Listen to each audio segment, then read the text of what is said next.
So Dune is one of my favorite books of all time, hands down, and I've read the entire Dune series. But today we've got Derek, who's read just Dune. I think we're going to have some fun seeing what you think all this stuff might actually mean. Certainly no expert, but we'll see where things go and what kind of questions you have for me, what kind of answers I'll give you. Expert was a funny word because there are no Dune experts. You're at home. Fair.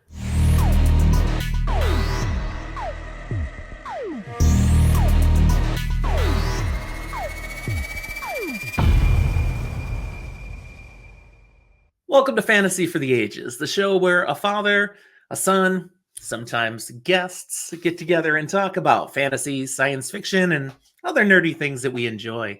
Today, we're here to talk about Dune, the first book of Frank Herbert's epic space opera, space fantasy, spacey. I mean, whatever you want to call it, but it's just a brilliant book, a great novel, but it is a little tough to figure out exactly what's going on sometimes in this thing, and we're going to explore it a little bit.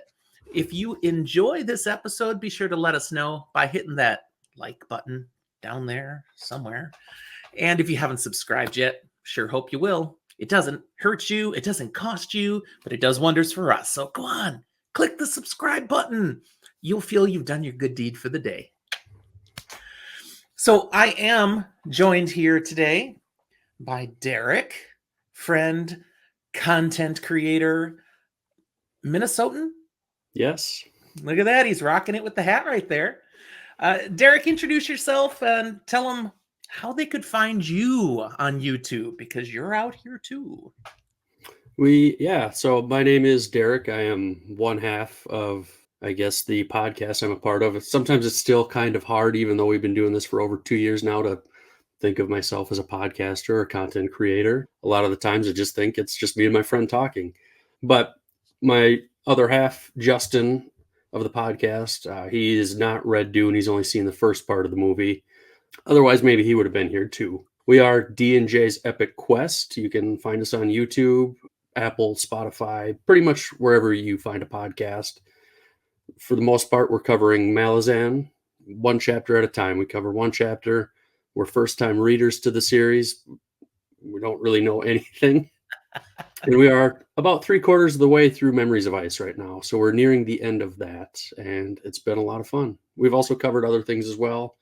We've just not long ago finished up The Curse of the Fallen, written by H.C. Newell, and we had her on for every episode we did on her book except for the first one, and she's lovely, a great friend, and a great author.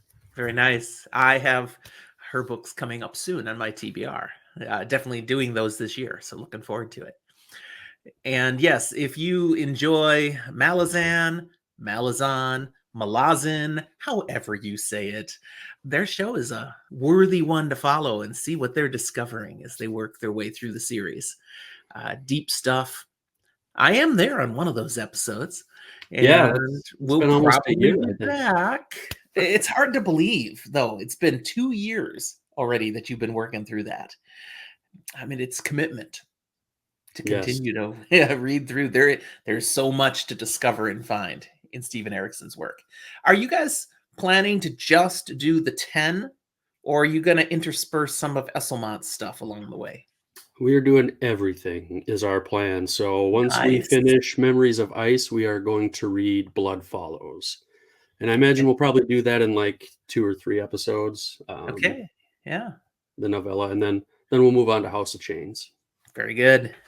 Well, here we're going to talk about Dune now. And wow, what a book. So Dune was written way back in 1965 by Frank Herbert.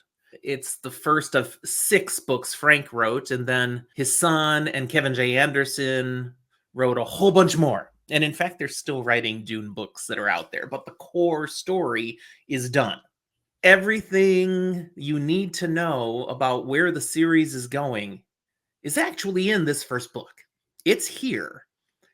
You don't have enough context to fully understand it all yet.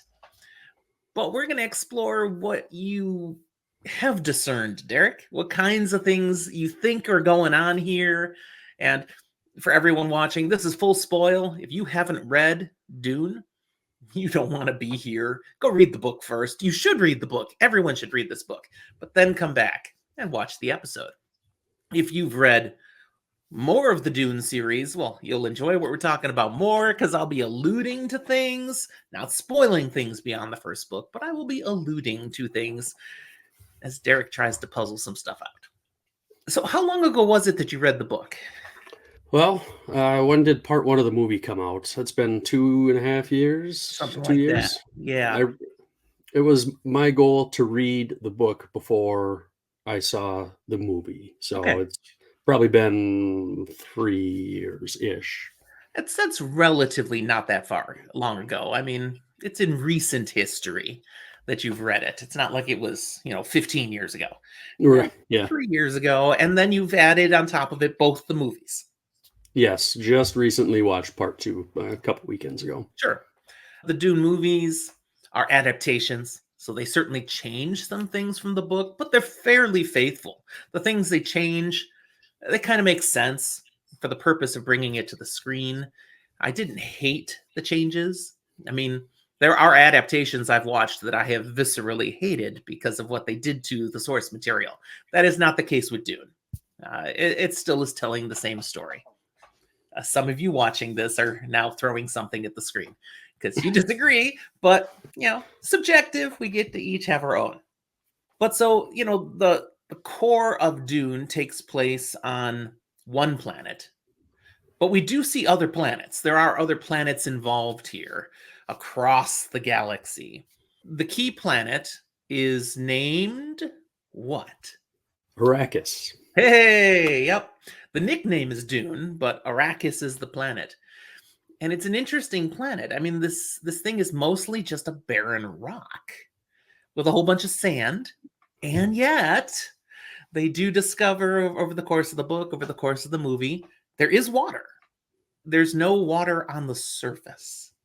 Any speculation on how a planet came to be like this, where it's just all barren desert, and yet there's all these underground cisterns, all of this water, if you know where to find it?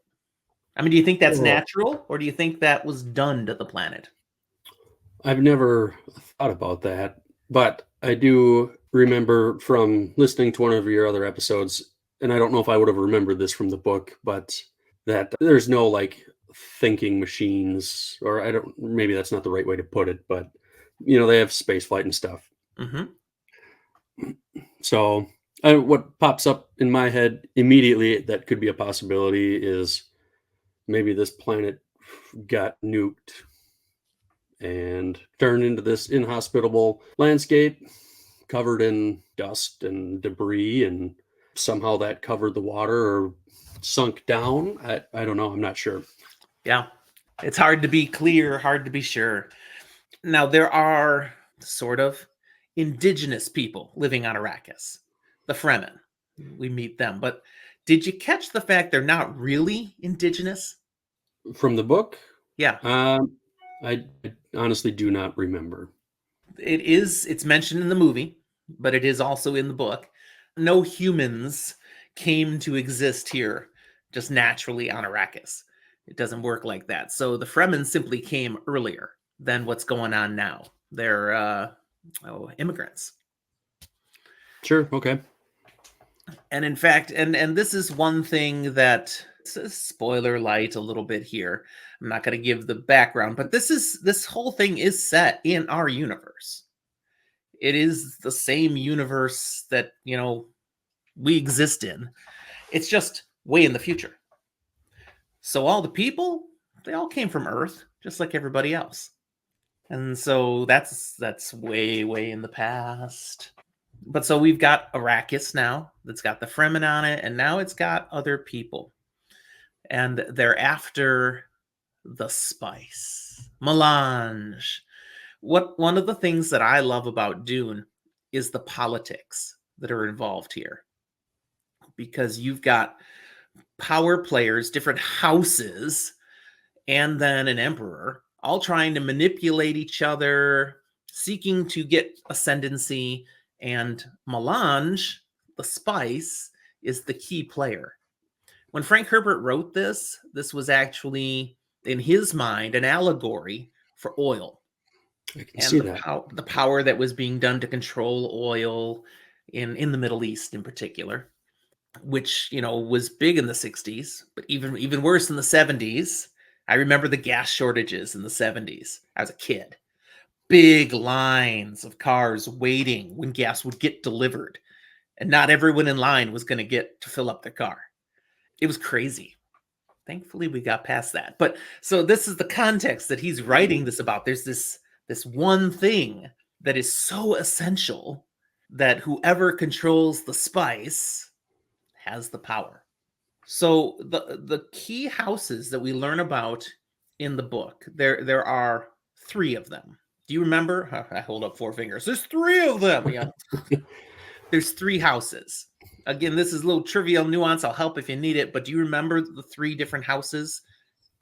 Atreides, Harkonnen, and I don't think I remember the third. The other one is the harder one to remember. House Carino. It's the Emperor's house. I wouldn't have got that. Yeah, that's a tougher one because it's not emphasized nearly as much. But the Padishah Emperor is simply the head of another house. You know, at the end of the book, at the end of the movie, there's a shift in the power struggle. And, you know, the Emperor is not the Emperor anymore. Again, full spoil. The Emperor is now Paul Atreides. That means the houses have shifted. In this movie, the reason they make a play and book, you know, they make a play around the spice and Arrakis is because House Carino was starting to sweat it over House Atreides. House Atreides was getting too powerful, too popular, and basically a threat to House Carino hanging on to the imperial throne. Because you only hold on to the power if you're strong enough to keep everyone else from taking it. That's kind of the universe that gets laid out for us in Dune.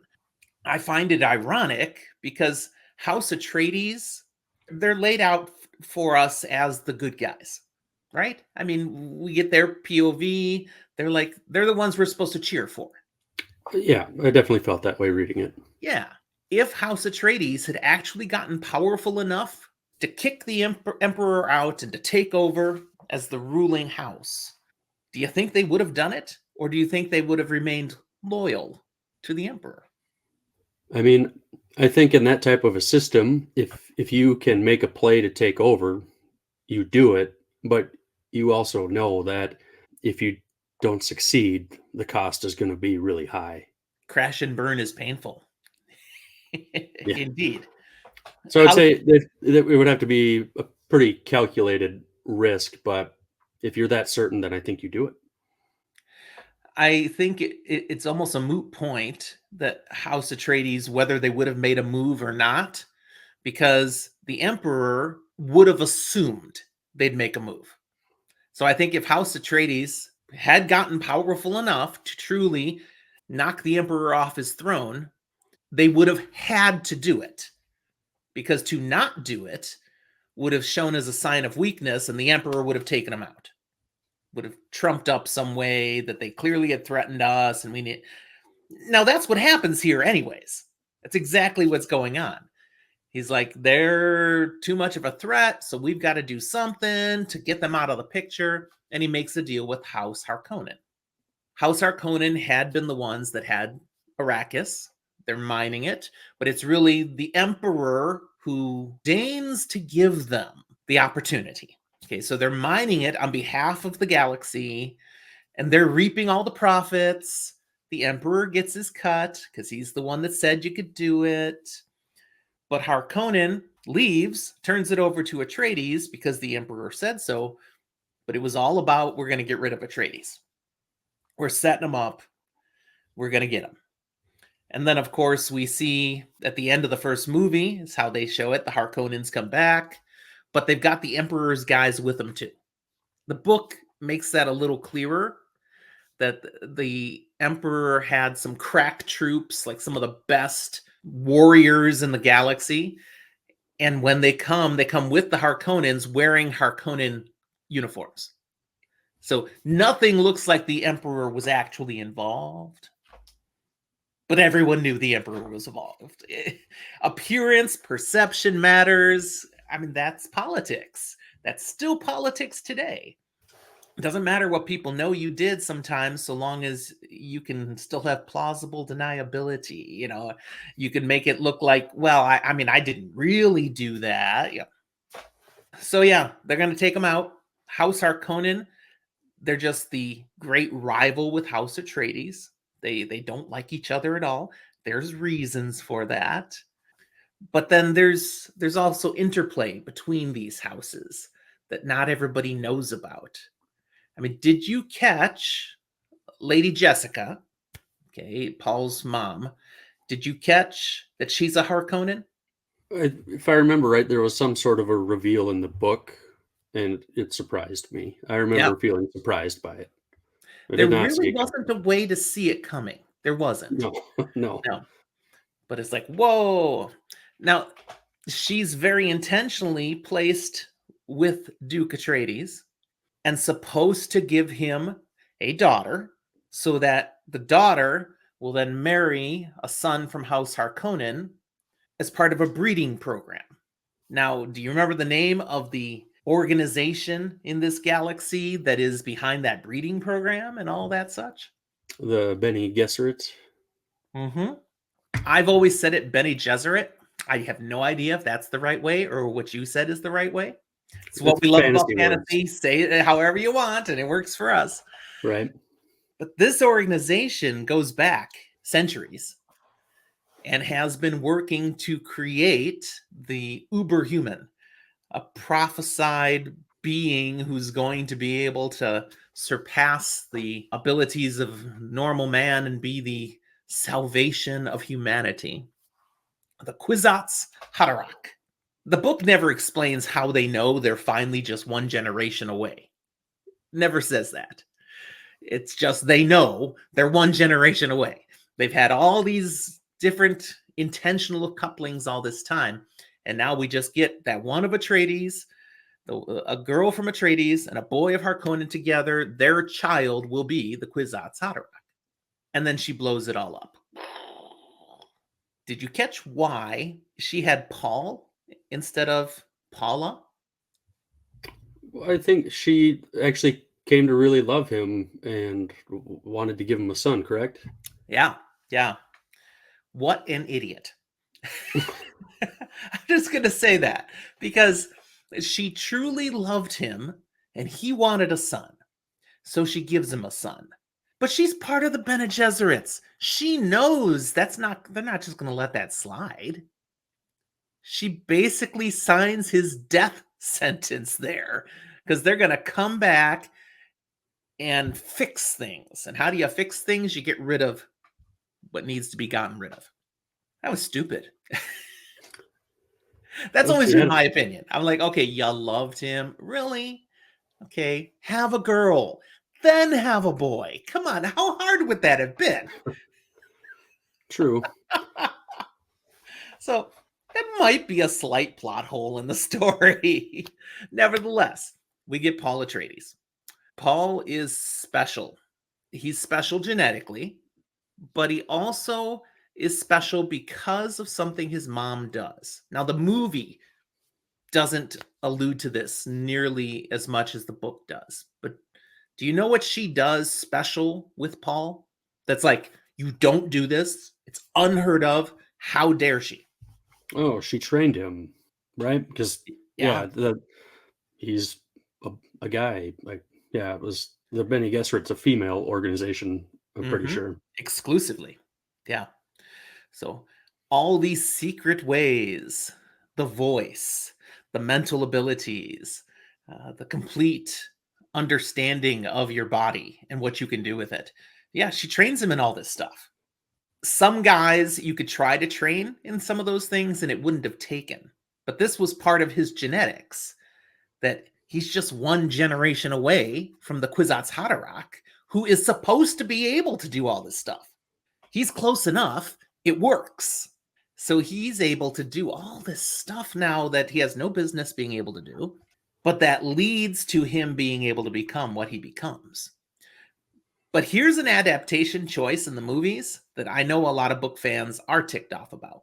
Paul then trains the Fremen on how we're going to go ahead and, take back Arrakis and take out the Imperial powers and all this stuff. But he trains them in all that Bene Gesserit fighting technique and how to use the voice. And they don't show any of that in the movies. I mean, it's not just that the Fremen are good fighters that allows them to go on jihad and win. In essence, the Fremen are the Ewoks of this movie, of this story. They're outgunned, they're outmanned. They shouldn't be able to win this. They win it because Paul teaches them the Bene Gesserit fighting style on top of their abilities and their knowledge of the planet and such. And that's just overwhelmingly, no one stands a chance. So I was a little disappointed they left that out of the movie.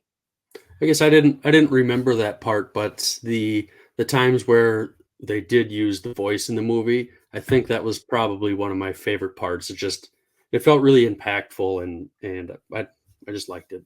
Yeah. I mean, they're able to actually, with the voice, blow things up. They can actually talk at something, at a rock, and it goes, well, you do that to a person. That's pretty devastating. Not much to counter we're missing that. We're missing that from the movie. Yeah. All right. So we've got the Bene Gesserit out there. I want to back up a step just a touch here, though. Why is spice, melange, why is it so important? Why can it be the focus point of all this political maneuvering and power? Did you understand from the book and the movies why spice is so important? I remember more from the book, but then the movie, because I don't think the movie really, if they touched on it, it must have been in the first movie. And I didn't rewatch that before I watched the second part, but that's what they use, like the pilots use, right? For space travel. It's like they're doing lines of Coke or something almost. And then they can see where to go and stuff as they travel. It's kind of what I remember. Now, this traveling is absolutely essential because there are human planets now, human settled planets all across the galaxy. But if you were to just get in a regular ship and try to fly to any of them, they're light years apart. You would need to go in hibernation to get there. It would take hundreds of years, thousands of years to get between planets. The only way to get there in a manner that allows for actual trade, actual being a nation, an empire, is the Spacing Guild, because they are able to do prescient computations, where because of spice gives them an ability not just to do really good math, but to actually look ahead into the future. So as they plot out their route, this is explained in the book, as they plot out their route of where I'm going to go from this planet to that planet, they're able to foresee, will there be any comets coming through, any asteroids in the way, any stars going supernova that we have to adjust around? They're able to foresee that and use their ability then to simply zip, almost instantaneous travel. But they're really doing the travel just at unbelievable speed, beyond human speed. And it's the spice that gives them that ability. The spice is what mutates the navigators in the first place. Because, they bring them out in those big old tanks. They were humans, just like us. Massive doses of the spice in a certain way causes the mutation. And then all they're able to do is navigate. It always seemed to me that must kind of suck. You can now do one thing. Well, okay, two things. You can float in your tank, or you can navigate, and that's it. Not much of a life, and yet they're set up in the Spacing Guild as the pinnacle. That is what everybody wants to become, a navigator, if they have the chance. But that's only one use of the spice. Okay, so the Spacing Guild needs it, and therefore so does everyone else, because the Spacing Guild is the only way to get from A to B. But what else is the spice used for? I'm not remembering. Okay. The Bene Gesserits use it as well. That's how they become Reverend Mothers. We see Lady Jessica do it. She becomes a reverend mother for the Fremen. And what it does is it puts them in, when it's the Bene Gesserit, it puts them in connection with all their past history of reverend mothers. They have generational knowledge through the use of the spice. So they're not just their own intelligence and memories, but all these past women who they inherit a mantle from. They're connected to it all through spice. So they have really deep knowledge. This is how they've been able to do this whole breeding plan, because they have all the knowledge of all the steps that have come before as they make the next decision. So they can't have that last transformation into a reverend mother without spice. I'm remembering that a little bit now, and it's, as you're explaining that, it just kind of feels like the Aiel going to Ruidin. Yes, it is very similar. There are a lot of parallels between the Wheel of Time and Dune. Now, Dune came first. Right. Robert Jordan loved Dune. These are intentional things that he was influenced by. The Aiel, the Fremen, a lot of similarities. The Aiel Waste, Arrakis, a lot of similarities. You're right. There's even monstrous worms in the Wheel of Time. Yeah. I mean, they're not this big. Maybe No. they are. They get super big in some places. We don't see a lot of that in the book. And yeah, the Bene Gesserit, the Aes Sedai. I mean, there's a lot of parallels. Okay, so those two key things are massive factors for the galaxy as a whole. The Bene Gesserit aren't just some secret organization with their secret plans. They also are, again, similar to Aes Sedai, the key advisors for all the rulers. Everybody wants a Bene Gesserit by their side. That's why Duke Atreides had Lady Jessica, who was not his wife. She was his consort. And many of them have one. The Emperor had one. This is part of what you do, because then you have the wisdom, the knowledge, and the power of the Bene Gesserit at your disposal, on your side. At least that's how the nobles see it. The Bene Gesserit know, I have someone I can control with sex. Yeah, I remember. Yeah, it definitely felt that way in the book. They lean heavily into it. The fact that the women have learned the ability to control their bodies to the nth degree. Okay, they use that in all ways. Guys having sex with a Bene Gesserit, and she can do anything she wants with her body. He is doing anything she wants. Yeah. Come on, we are who we are, okay, as guys. And we are putty in a woman's hands. Very much so. We're not going to hide it. It's the truth. So the Bene Gesserit lean into that. But again, spice is critical for them. So, yeah, this is why it's got to be there. The spice has to flow. And if anything is going to happen that could interfere with the spice production, that's bad. That's really bad. So things are going to, come to a screeching halt. One of the things people wonder when they read Dune, and they're trying to figure out why. Okay, when Duke Atreides was granted the ability, the fiefdom of Arrakis, you're the family now that can go mine the spice and reap the riches. Why didn't he just turn it down? Because he knew it was a trap. They discuss it as a family. This is going to be a disaster. Why didn't they turn it down? I think it's like, you said at the beginning, even though it's a trap, you got to walk into it, because otherwise they're going to take you out anyways. This way you at least know it and you have a fighting chance. Yeah.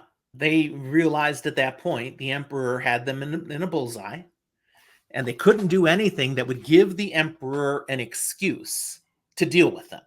So, yeah, if they turned him down, it would have been an insult. The Emperor had the right to grant this planet's mining to whichever family, whichever house he chose to. He doesn't have to explain his reasons. He takes it from Harkonnen, gives it to Atreides. Atreides now has the benefit, but also the responsibility. You are the one who, on behalf of the human race, needs to keep the spice flowing. So to turn it down would have been both insulting the emperor for his graciousness, as well as disobeying a lawful order to do your part to keep humanity thriving. And he could have just brought his army in then and wiped them out. He would have had imperial right to do so. Because that's another piece of this that you may not have picked up if you're just a movie watcher, but if you've read the book, you have a better chance. The emperor is not a dictator. Did you catch that there's a ruling body too? There's a Congress, basically? No, I don't really remember that. I mean, I think I probably remember the Emperor more from the movie than the books. Just from what they showed of him.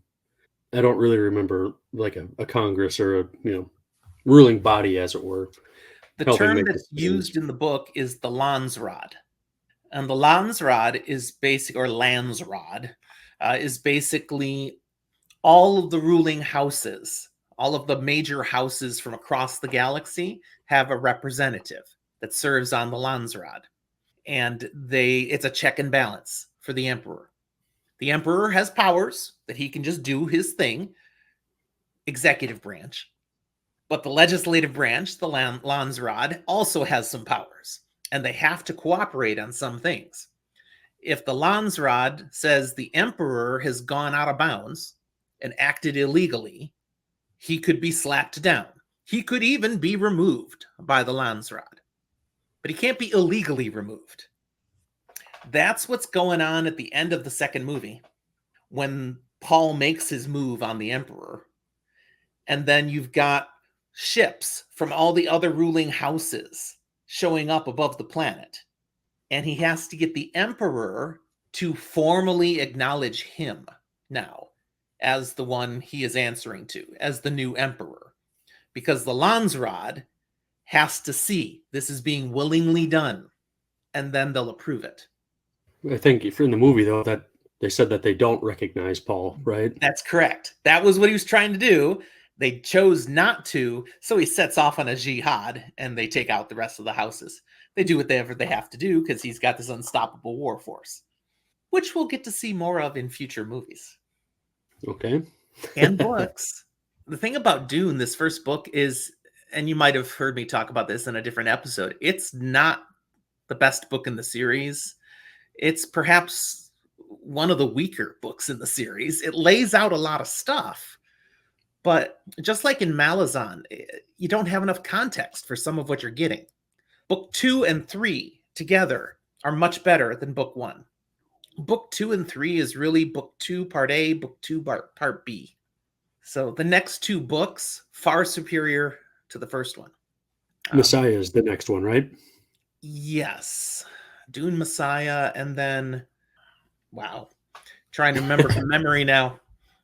Didn't mean to stump you. I wasn't sure if I was going to read the next book after I finished the first one, because I didn't know that they were going to make another movie after.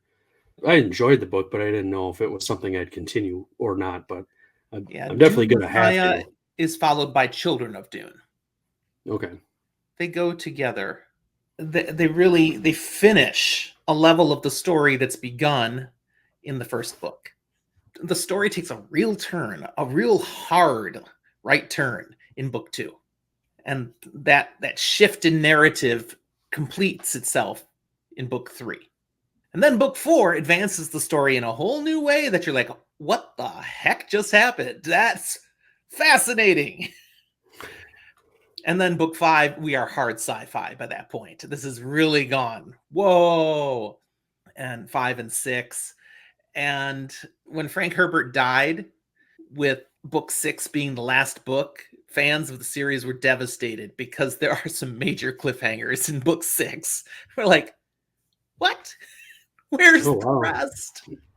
Yeah, it's fun. There are some definite themes that are laid out in Dune. Some are subtle, some are heavy-handed. It's really obvious. What would you identify as themes of this novel, this narrative? I guess I feel like maybe destiny would be one, at least that where I felt I picked up on. Sure. Or maybe not so much destiny, but being forced into a role. Hmm. Okay. I think shifting to the movie, what probably hit me the hardest in the movie, where you think he's gonna have this relationship with Chani. I think that's her name, Zendaya's character, Yeah. and they keep wanting to push him south, and he's like, "No, I can't go because I'll lose everything." And and then you get that scene where he tells the emperor he's gonna marry his daughter, I think, Mm-hmm. and you just see that how betrayed she feels. And what I felt like was exactly what Paul was talking about was going to happen, and he didn't have a choice now. Where if he Correct. didn't go, he could have this relationship, he could have this other life that he wasn't forced into. The last time I read Dune was a while back, but my recollection from the story is the way they showed that in the movie was a trashy adaptation change. Chani wasn't happy that Paul was gonna marry the emperor's daughter, but she understood it. And they didn't show that in the movie. They just showed that she's hurt and feels betrayed. How could you do that when we had something? How And I didn't like that. I mean, I think it worked for the movie, and from the book, I didn't remember it enough to how it was in the book, but I mean, you get that dramatic effect in the movie for sure. Yep. All right, I'm going to get to the best part of the episode now. So everybody All watching, right. if you made it this far, we just been rambling, talking about different elements now. Now I want to get to pure speculation. So I'm going to just have you doing some guesses on certain questions here. Where do you think this is going to go? Since you're going to watch the next movies, but you really should read the next two books before the next movie comes out, so you have an idea. Okay. So I'm going to ask a few specific things. Sure, sure. What do you speculate is in Paul's future? Now, you don't have to give me his entire life story from here, but what are some key aspects that you think is ahead for Paul Atreides? Okay. I guess that was going to be maybe my question was, going forward, how involved is he in the book? I didn't know if, it shifts to a different character, but I mean, I think he's probably going to be going after, these other houses. They didn't want to recognize him. I don't know if he's going to wipe them out or if he's just got to get a majority of them convinced and then the rest will fall in line. Something maybe along those lines. How will he try to do that? If that's what he does, what can he? I mean, is it all military? Is there anything else he might try? What do you think? What might he do to force people to fall in line? Well, I mean, like you said, he's got this pretty formidable army and he's quite the fighter himself. So I don't, do you challenge a couple guys to single combat and then show your power that way, or maybe you ambush one of the weaker houses and take over and say, "Look, I just did this to one of your own. What's going to stop me from doing this to you?" Mm-hmm. Mm-hmm. What about his marriage? Where does that go? And Shani thrown to the wayside? I mean, what do you think? Yeah, I don't. I guess I don't know that the marriage to the emperor's daughter would necessarily be like a sham marriage, but I don't know that there'll be Irulan, a by lot the of. way. I'll toss out a name. Irulan.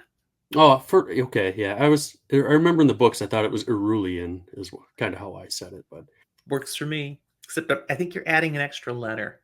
I have to look that up now. It could be, you said Irulian. It could be Irulin. I don't think there's an extra I in there. I'm going to find out. sure. Because I think she was more prevalent in the second half of the book, but I guess I don't remember how much, if they really interacted with each other or not. Yeah, Irulan, which is where I get Irulan, but it could be Irulin.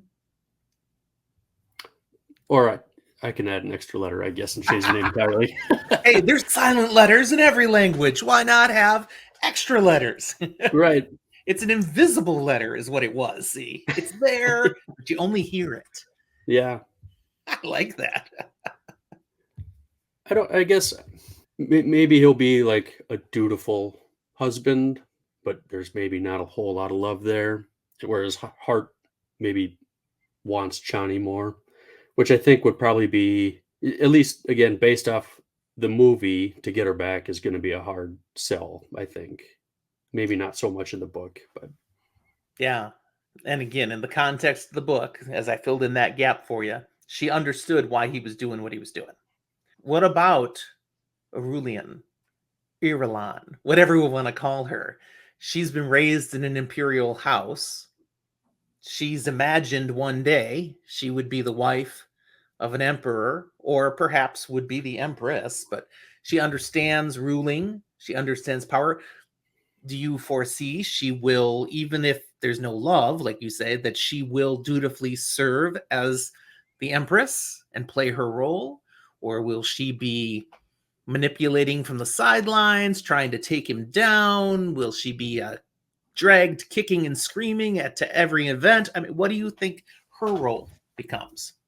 I maybe something in between almost where she's trying to manipulate to achieve whatever goals she has without coming on too strong and letting Paul know the hand that she's trying to play. Okay. Subtlety. Will there be any children from Paul? And if so, with whom? Well, I don't know. Is the Children of Dune, is that about his I mean, that kids? is the name of a book. Could Uh, be sandworms having babies. Children of Dune is pretty wide open. sure. I guess, well, I mean, so the first one you said was written in the 60s. When were the subsequent novels written? How big of a space was there? Just a few years. I believe the second book was in 1970. Let me look up that. I can get that looked up real quick here. Because I from what I kind of remember in the book, it didn't, or it felt like maybe, some of these house rulers, they had their paramours or whatever, right? Or some of them may have. So I don't know, is I could maybe see he's got kids with both, with Irulan and Chani. It's good to be the king. But I just kind of wonder, like the time that those books came out, that might be kind of like a taboo type thing, maybe. I don't know. Dune Definitely a different time Messiah than now. came out in 1969, so 4 years later. And then Children of Dune was 76, so 7 years after that. The 60s and 70s, man, flower power, the time of love. There was a whole counterculture thing going on. Anything could go. Yeah, I could see. Yeah, I don't know. I don't know that he'd be exclusive to just one of them. Again, people who have already read these, they're loving what they're hearing from you because you're either spot on or so off or just so close. And I'm not telling you which you are, but they are enjoying Yeah. this. I'll tell you that. Okay, so what becomes the role of the Fremen? Yes, they're his fighting force, but long term, what do you think happens? Oh man, I have no idea. I mean, because it almost feels like they're kind of like a personal guard, but I mean, you Mhm. have a whole planet full of people. I Right? mean, they can't all be that. I don't know. Is there going to be some colonization, of other planets with them, or I guess a takeover force, or maybe they'll just return back to Arrakis and have the planet back. Which You know, is a kind of what thing they're talking about. a thing to consider here. Uh, do the Fremen really want to live on Arrakis? I'm going to give you just a little extra than you actually get from the first book, but it's helpful for context here. I said the Fremen were the first settlers, okay, but they settled when the galaxy was originally being settled. Nobody had spice. That was found later. So when all these planets originally get settled, they're doing it the old school way. Hibernation ships, people out there for hundreds of years soaring through the galaxy to pre-programmed planets. It's not like you can go to your planet and decide, I don't like this one. Let's try the next one. It doesn't work like that with this kind of technology that they had. So when the Fremen got to Arrakis, that's their destination. You make the best of it. Now, we don't know what the planet looked like at the time. At least you don't. I'm not telling you. But They had no choice. This was the place to make a home. Will they have a choice now? Their guy's the emperor. They're off fighting battles for him. Let's say the battle's all won. The people have, the empire has been whipped into shape. Would the Fremen then say, good, we can go retire on Arrakis now? Or do they say, hey, we want that planet? Maybe they just all, like leaves in the wind, they just spread to wherever they want to go. A diaspora, just kind of scatter everywhere. Yeah. Could be. Fracture off into their, it's like everybody else, different groups of people have different beliefs, even within, the same group. Not everybody's going to think the same. So I could see them maybe branching out and doing their own thing. Okay. That is another distinct possibility then. The planet Arrakis, will anything change there? If the Fremen all scatter, does nobody stay on Arrakis? Is Arrakis only populated by people mining it? Will new people live on Arrakis? Will people be sentenced to live on Arrakis? I mean, what are your thoughts? What might happen to Arrakis? I guess I kind of thought that there's going to be some people still there. I didn't think they were going to evacuate the whole planet at any point. Maybe Okay. they could. But I think one of the revelations in the book was that the worms are the ones making the water, right? No, not the water. Well, they make They're, the spice. they're making the spice. They don't make the water. The water is actually okay. This is something they showed in the movie. They explain it in the book, but it's easy to miss. The stuff that Lady Jessica and Paul drank, The it was water of like life. glowing blue. Yep. Did you catch what that came from? Yeah, it came from the worm itself. Right? I didn't know if they killed it when they got it from that one, or if they They just made it did. like throw up. They did. They killed it. Okay, And it that was exuded unclear. as it died. How did they kill it? They shoved something down its mouth, I guess, or whatever its opening it was. No, that's how they extract the stuff from it. But they'd already killed it. Just when they took it out of the water. I'm trying to think back. I guess I remember just whatever going in its mouth. I don't remember how they killed it, I guess, then. Because it wrapped itself around the lady and then she got out of the little pool. Yeah. What's important to note here is they're swimming in that pool, but you don't see big worms swimming. You see little ones. The little one is like a tadpole. It hasn't mutated yet to its adult version. The adults live in the sand. The adults don't like water. There's something to that with, I don't know. I don't want to say more. I'm going to end up Sure. saying something I shouldn't say. I guess where my thought was going was maybe if the planet was left alone over time, it might become less of a desert type environment. Okay. And that's where I'll say if that was to happen, that would be problematic for worms, for the big versions, because they're not like the little ones live in the water. The big ones don't do water. So if it changes, someone's got to figure out what to do with the big worms. That would be a problem. That's probably as far as I can take you with speculation, but there are some key elements to this story that are introduced in the next two books that just transform the story. They are more science fiction-y. Okay, so there's some science fiction elements that are going to come back into the story that just take it to another level that I know they're going to show in the movie because they just have to. It's not Dune without having these elements added in. And it's going to be very, very cool when that happens. And for, again, people who've never read the book, there's the books.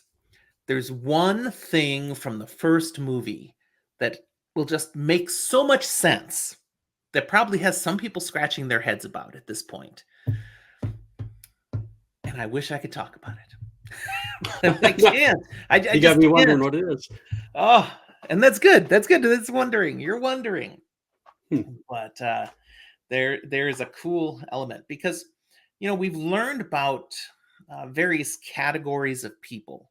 Like we had mentats. Mentats were introduced in the book.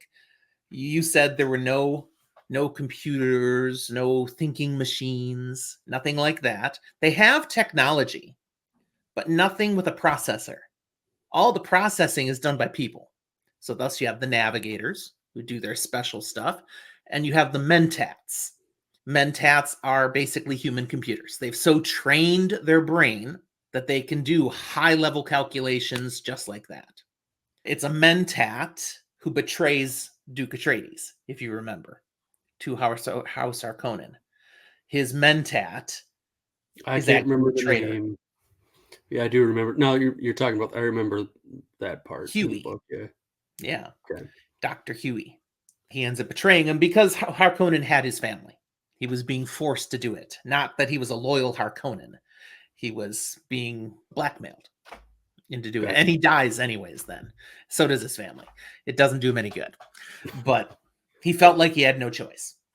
So there's mentats. There was also there's another category that's slipping my mind now, but we have people who have specialized in certain ways that are unique parts of the galaxy.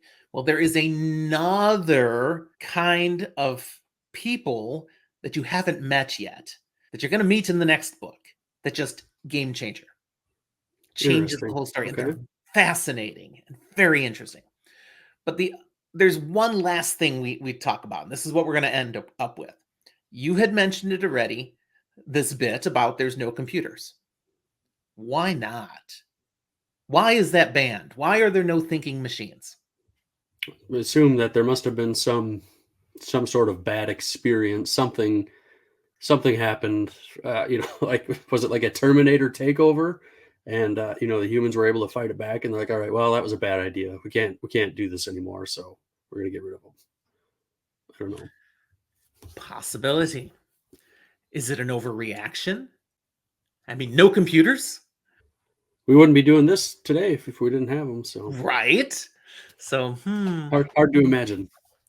the fact that they have no thinking machines is a key component to this story, of the overall Dune story, that you have much more to learn about.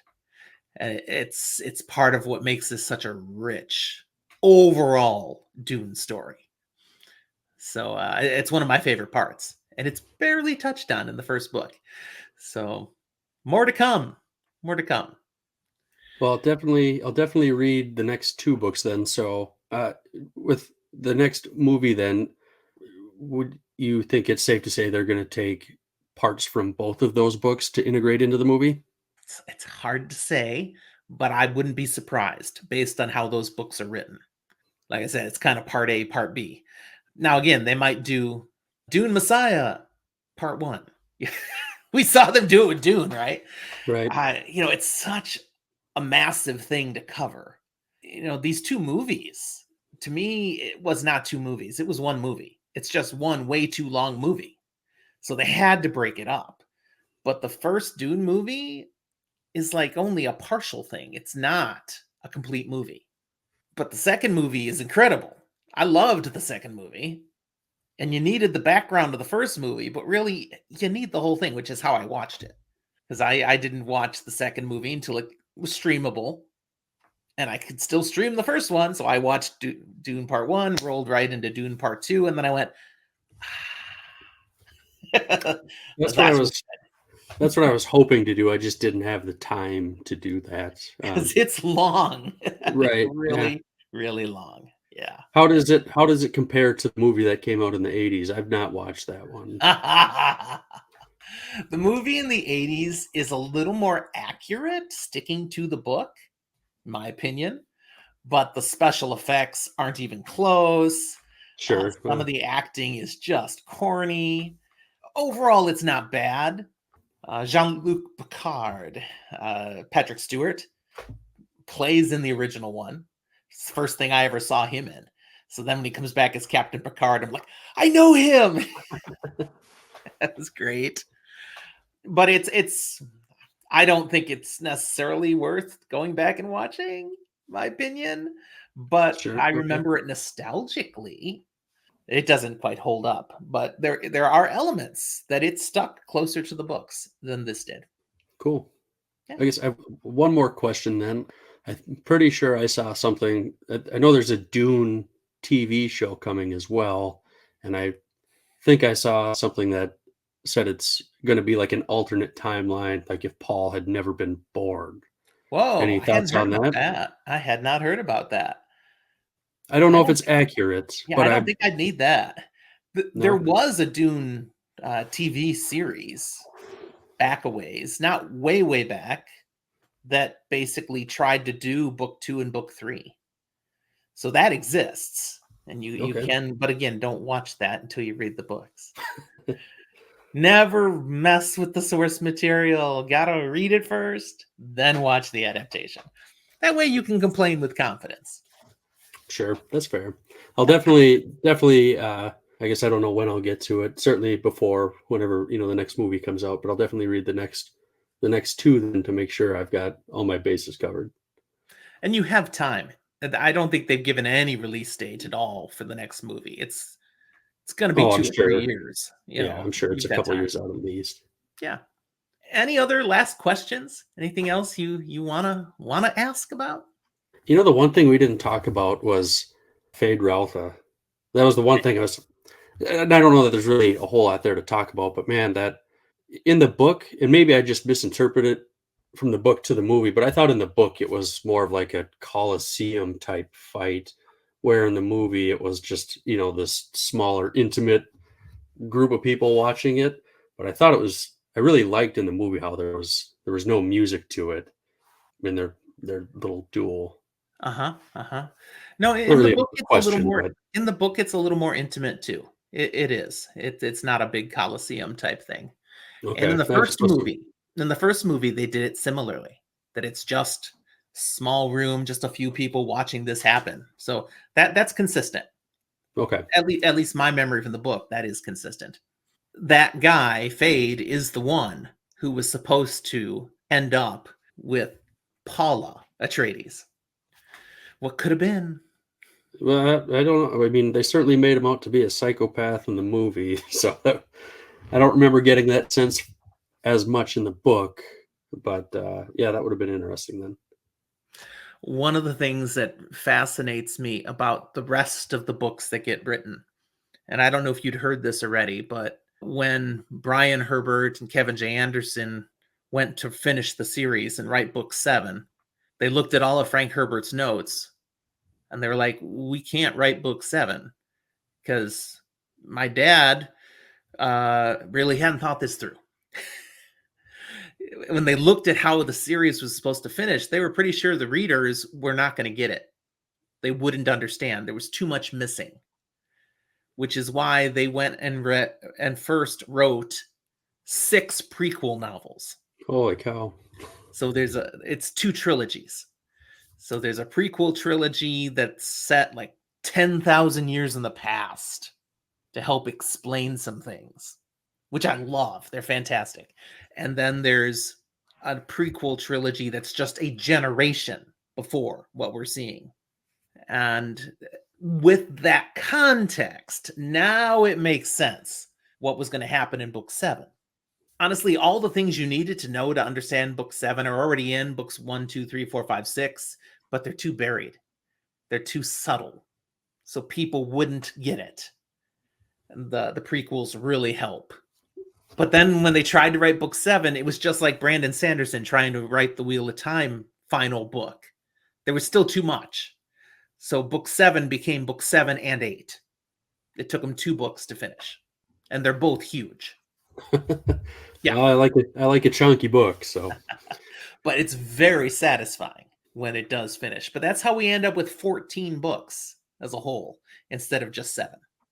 Gotcha. Yeah, it was good. And I said they're still writing. The series clearly ends at that 14th book.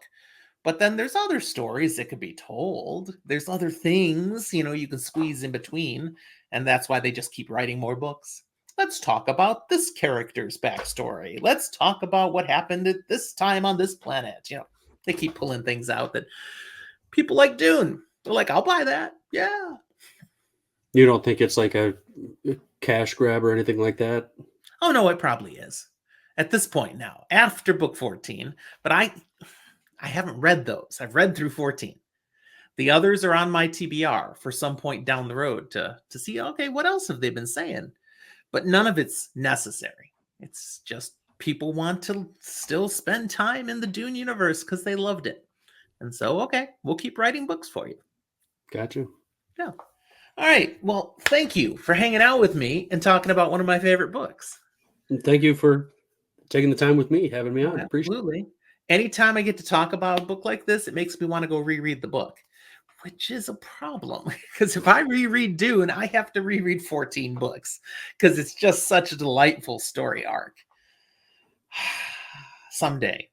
Never enough time. Never enough time.